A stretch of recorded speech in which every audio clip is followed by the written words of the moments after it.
Hello, everyone. I'm Daniel Clark. I work as a data science analyst as part of the Lynx DCC and in Dr. Avi Mayan's lab at the Icahn School of Medicine at Mount Sinai.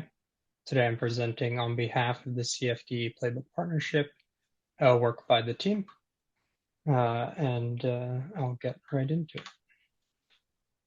So the Common Fund programs have built infrastructure and capacity to manage and extract knowledge from a large amount of data.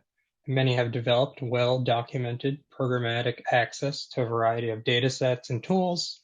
Open API standards have been adopted by many of the DCCs, making those APIs a lot easier to use and integrate. But workflows which span several DCCs remain impractical for the average user that doesn't necessarily have coding experience. The Playbook Partnership's mission really is to seek to address this by building a system with a user interface that utilizes the many existing DCC services for constructing interactive and flexible data analysis workflows. We adopted this use case driven approach. We call this the Book of Use Cases, and it's a collection of workflow sketches defining data flow, leveraging multiple DCC endpoints. We then implement individual steps of those workflows in a way that allows their reuse in other overlapping workflows. And thus we end up with these playbooks and this set of interconnected components which can be used to create new playbooks. This is the interface to the Playbook Workflow Builder, and it's set up to allow users to build and share workflows using the DCC APIs we've connected to it. And I'll walk through a typical way one might use the platform to develop a playbook. Every card here represents an initial step of the workflow. We can provide various terms, sets, and file types. If I have a gene I want to find more information about, I can click the gene input card, and that brings me to another page, which gives us this autocomplete form for entering the gene. If we put in a gene like KLF4 and click submit, we get a new set of cards with different options. These are all components that resolve to some kind of information given a single gene term. Several DCCs are represented, but for this example, I'm going to choose GTEx to find median tissue expression for the given gene in GTEx through their API. So clicking on that card, we get this new page. We could see this like running story of what's happened so far. We get citations. We get a downloadable table with the relative tissue expression for that gene. And we can keep going. So if I click this plus or extend option, we get another set of cards. And these are cards which now act on this table. And one of the things we can do is get a bar plot to actually visualize the table.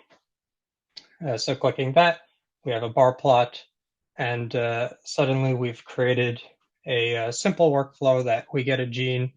Now we have a plot of expression. If I click this top right icon, we get to this new page, which lays out the entire workflow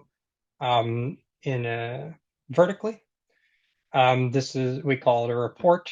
The entire summary of everything that was done is here at the top and interlaced throughout the report.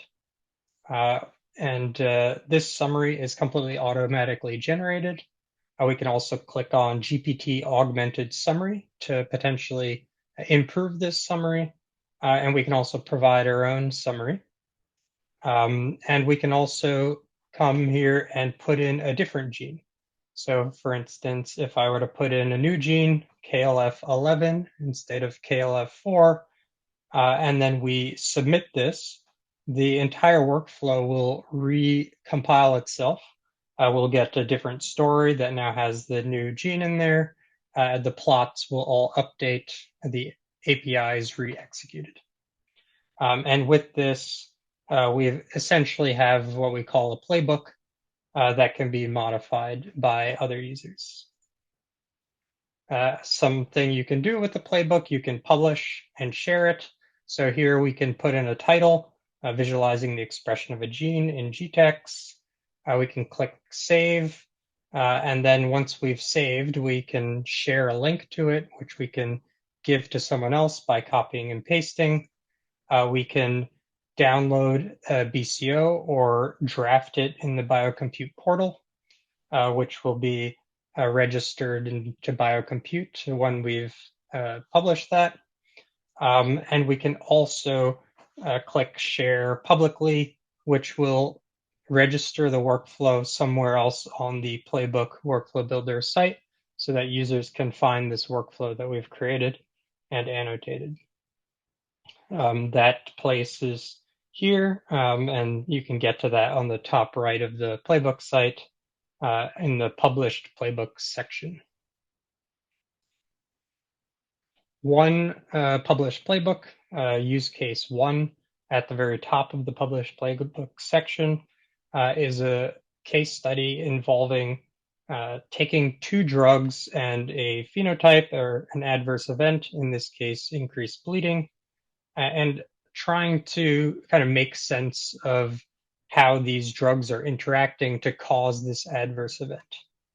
And we basically visit these different data sources, including GWAS, gene mentions in the literature with GeneShot. We also consult with the Link-Cell 1000 perturbation library. We find human and mouse phenotypes. And with this information, the playbook will ultimately assemble it all and create this final visualization. This is called a superven visualization, and each box here is showing a region of overlap in gene sets.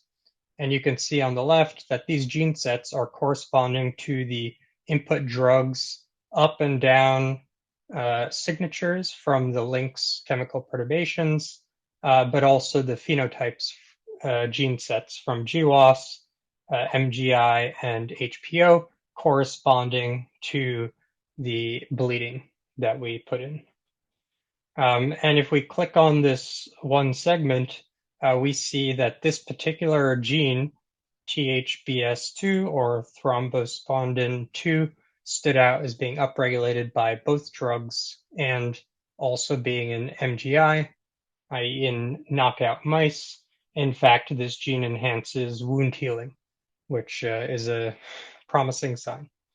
So, just in this situation, we've found already an interesting candidate to investigate. And this playbook can be re-executed again with any phenotype or a different pair of drugs.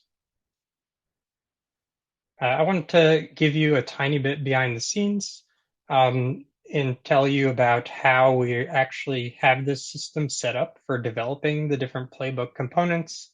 And it works by registering components in isolation. First, we have a prompt. This is an operation which requires user interaction, most commonly getting input information such as a term or a file from the user. And this one will output a type called, in this case, a gene term. Then we can have a resolver. This is some kind of operation that can execute without user interaction, often by performing an API request. And this specific one requires a gene as input, and it produces this ranked tissue term as output. Finally, we can have another resolver, in this case, a bar plot from ranked tissues, and it's going to produce another type, a bar plot. And every single type, whether it's a gene, a ranked tissue, or a bar plot, will have a view. A view is a way of rendering data using a React component. It can be a table, it can be a plot, or even an iframe in some cases. A prototyping interface exists that lets developers develop and test the components in isolation. And we have strict type checking using TypeScript that ensures that these components will work when they get integrated in this larger system. Components are contributed by submitting a pull request to the Playbook Partnership GitHub repo, and a contribution guide onboards developers with the development process. Support for long-running Playbook components is some work in progress. Most current Playbook components execute rather quickly, but we've begun to expand the platform to support these longer-running components. To do this, we've added some indicators for the user to better understand what's happening. Yellow means we're waiting for the user to perform some kind of input. Light green means a task is currently in progress, and dark green means it's completed. And blue is the element you're currently visiting. When you click around, you can visit different nodes and see what's there. And in the report mode, when you're in different places, parts of the report, you'll see where you are. Red is used in the case of errors, which can happen, for instance, if you've entered an invalid gene symbol. Long-running processes can also report progress percentage and also status messages to help the user understand what's currently happening. Some technical details for those interested. After creating a playbook, the user requests the output from the server in their web browser, and the server basically adds the task to a queue for a distributed worker pool to execute. The worker sends the status back to the server, which forwards those messages to any client that is currently subscribed essentially to those outputs. And these include progress, status messages, and also when it actually gets completed and what the results are. This all just means that these workflows will execute in parallel whenever possible, and the platform can easily scale horizontally just by adding additional workers to the pool.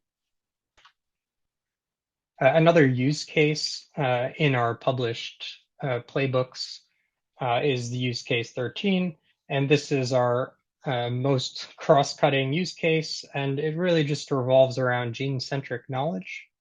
Essentially, we can come in with a kid's first tumor sample that has already been processed, RNA-seq, and we upload it, and with that sample in hand, we can then compare it to GTEx and look for overexpressed genes. We can then select one of those overexpressed genes, and from that specific gene, you can then resolve gene-centric knowledge from a variety of DCCs. From links, you can get chemical perturbations or CRISPR knockouts. From metabolomics, you can get studies, reactions, and metabolites associated with that gene. From xRNA, you can get regulatory elements and ultimately variants. And from glygen, you can get glycosylation data. And from there, you can pivot and get other things as well. A more like real life use case came from one of our collaborators. This was a group from the Mayo Clinic. And one thing they wanted us to do was to find FDA approved and preclinical drugs that likely cause a specific birth defect phenotype in zebrafish. And they're really interested in what type of drugs they should test. So we decided to try to use the playbook for this. So we put in this phenotype, in this case, hearing. And what we want to do now is find MGI, mammalian phenotypes, associated with the term hearing. And when we do that, we're able to resolve these terms and the associated gene sets from MGI.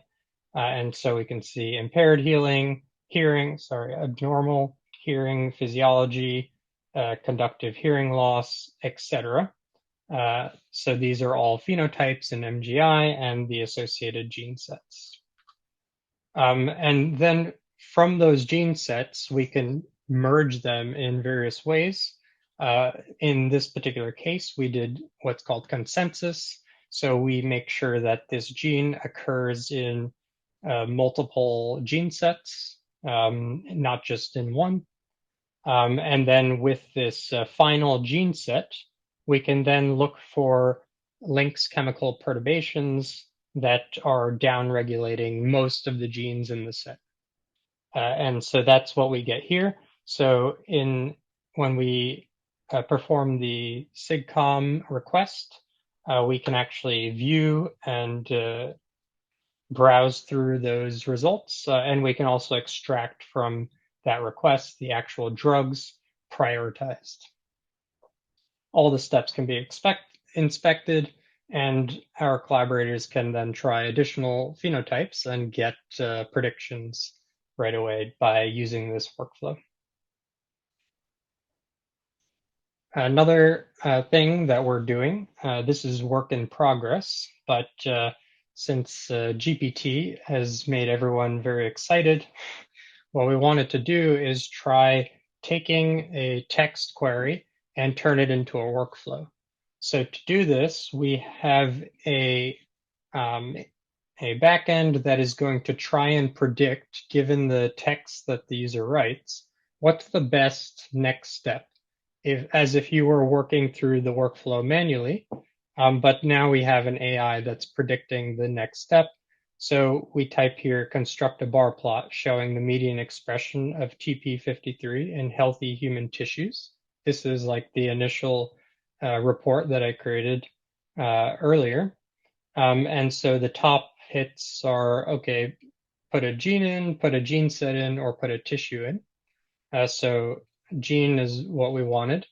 And by clicking that, we create the input. The TP53 gene was detected and inserted automatically with the help of GPT. And now we predict again what's the next step. So now healthy human tissues, well, you can get that from ArchES4 median tissue expression. You can get that from GTEx. And then it also offers kids first gene expression in tumor. That's not exactly healthy, but we can select GTEx. And so we get, again, this table of results from the GTEx API. And we're, again, offered some additional suggestions. We could potentially go to ArchES4 now to contrast the two, or we can create a bar plot from this one. So if I click that, I get my bar plot. And so this is just one possible way this might work in the future. Food for thought. And some ways that we're trying to make this work better.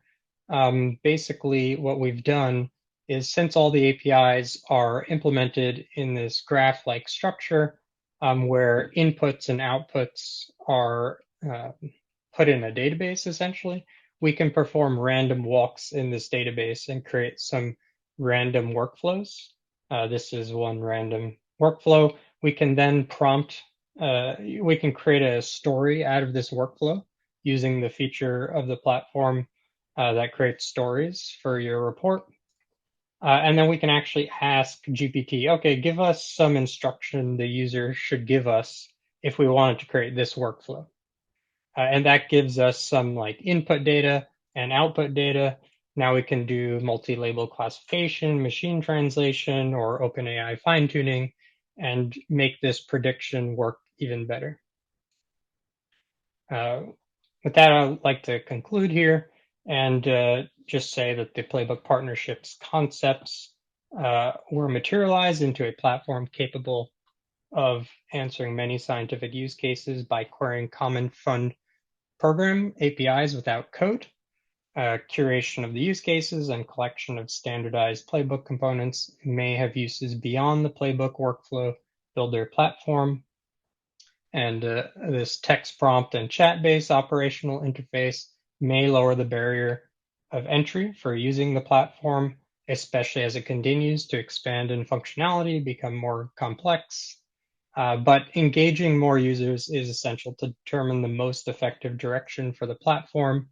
Because of that, in fact, next week we plan to have our first Playbook Workflow Builder internal use-a-thon, where we're going to try and test a lot of the use cases, make sure that they're well described and that people can use them properly. And we, in fact, invite you to participate in that if you like. Please contact us. And we're working on a publication and other outreach activities to promote the platform. With that, I'll just like to thank the members of the Playbook Partnership team from xRNA, Glygen, Kids First, Links, and Metabolomic Workbench for all their work over these years. And I'd like to thank the CFDE community and our NIH program officers for their continued support. Thank you all for your attention.